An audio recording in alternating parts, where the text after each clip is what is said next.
des maladies chroniques et des maladies neurologiques. Ça va décharger l'électricité des cellules. Et du coup, le cerveau ne peut pas analyser, ne peut pas ordonner, réguler, coordonner correctement les informations pour assurer un bon fonctionnement de l'organisme. Et les maladies neurologiques vont suivre. Nous allons découvrir ces maladies neurologiques. Les ondes électromagnétiques causent ce qu'on appelle le diabète cérébral. Donc l'accumulation de l'acidité dans le cerveau. Ceci va engendrer les maladies neuropsychiatriques comme la schizophrénie par exemple. Et ça va aussi causer des problèmes liés aux maladies d'Alzheimer. Les nerfs vont commencer à mourir, il y aura un problème de mémoire et ça va bloquer le stade 3 et le stade 4 du sommeil. Lorsque ces stades sont bloqués, les tumeurs, les cancers vont être générés. Et surtout, ça va bloquer la sécrétion de la mélatonine. Du coup, le cerveau ne peut plus bien fonctionner comme une centrale électrique qui doit coordonner le fonctionnement de tout l'organisme. Et les maladies neurologiques vont en découler. Alors, les mutations génétiques aussi sont causées par les ondes électromagnétiques qui vont affecter l'ADN. Ça va causer des cancers et des tumeurs dont nous allons découvrir d'un moment à l'autre. Ça va amener même des traitements à échouer. Ça va causer des convalescences prolongées et surtout des maladies neurodégénératives et le vieillissement précoce. Découvrons les maladies neurologiques. Nous commençons par le cerveau. Nous avons compris que les ondes électromagnétiques agissent sur les fréquences du corps et diminuent la capacité de communication du cerveau avec le reste de l'organisme. Ceci va découler sur ces maladies que vous voyez. Les maux de tête et les migraines. De plus en plus, les gens en souffrent. Les migraines qui ne finissent pas. On a tout le temps mal à la tête. Le paracétamol est l'un des médicaments le plus commercialisés à travers le monde entier avec l'aspirine parce que les gens sont tout le temps malades et souffrent des migraines. C'est une maladie neurologique. Les infections du liquide qui baignent dans le système nerveux central. Vous avez, rappelez-vous du vidéogramme du début avec les méninges. Ce sont les tissus qui protègent le système nerveux central contre des médicaments ou des métabolites qui sont toxiques. Lorsque c'est infecté, ça va causer ce qu'on appelle les méningites.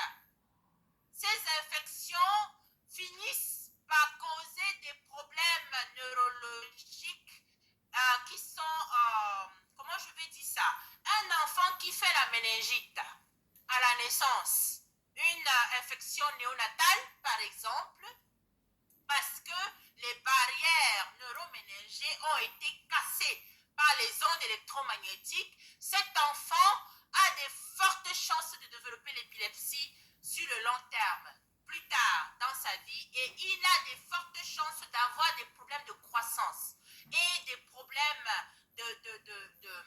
d'habilité d'apprentissage et même de développer aussi l'autisme. Nous avons les convulsions et l'épilepsie. Moi, je vous ai dit, j'étais épileptique dans le passé et c'était dû à un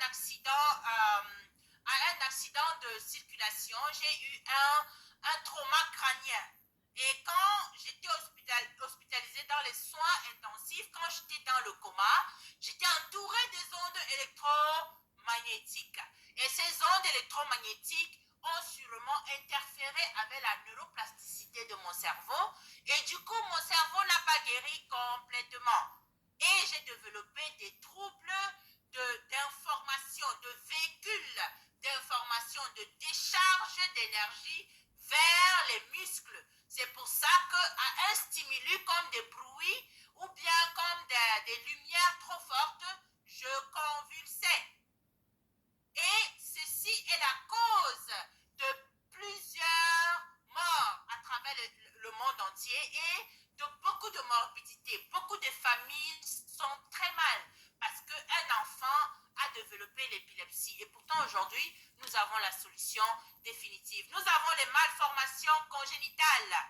Nous avons des enfants qui naissent avec des malformations extraordinaires. Croyez-moi, ce n'est pas beau à voir. Les tumeurs du cerveau, les cancers du cerveau, le problème de l'autisme, la maladie d'Alzheimer, de Parkinson, tous ces problèmes, toutes ces maladies neurologiques ont un effet de causalité à partir des ondes électromagnétiques. Parce que toutes ces maladies, avant la venue des satellites et des ondes électromagnétiques, ces maladies n'existaient quasiment pas.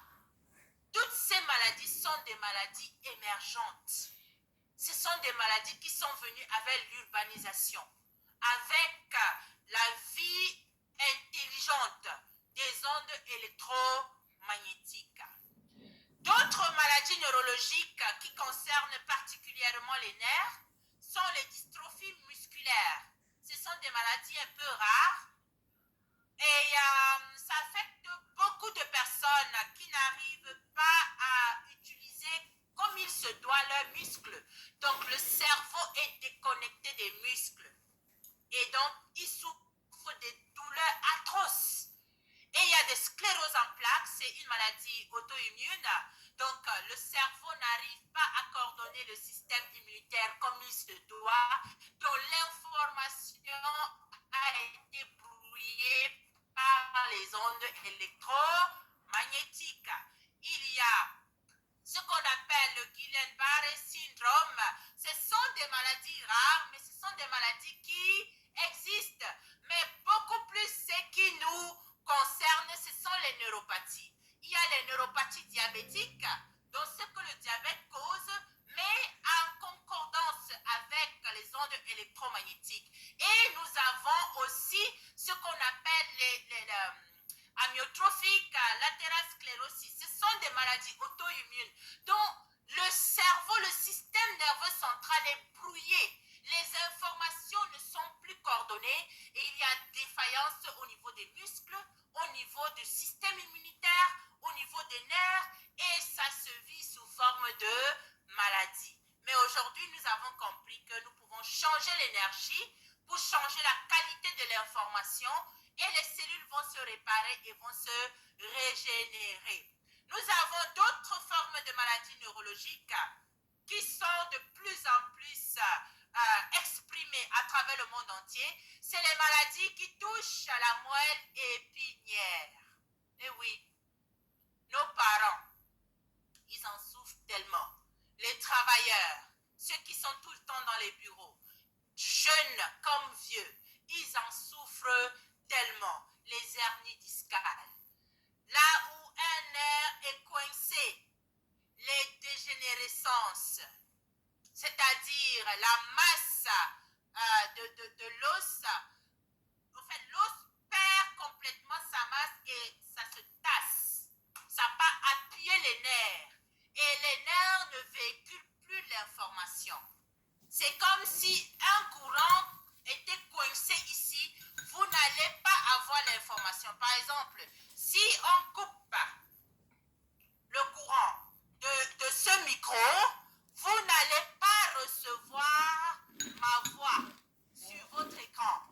C'est exactement ce qui se passe avec le cerveau et la moelle épinière et les muscles des membres inférieurs. Ça se manifeste avec des douleurs, avec des défaillances et avec des difficultés à marcher et le vieillissement prématuré. Il y a aussi des malformations qui sont dues à la posture, le fait de mal s'asseoir, des scolioses, des lordoses, qui va aller pincer les nerfs. Tout ceci sont des maladies neurologiques. Et il peut même aussi avoir des infections des abcès, comme les abcès du psoas,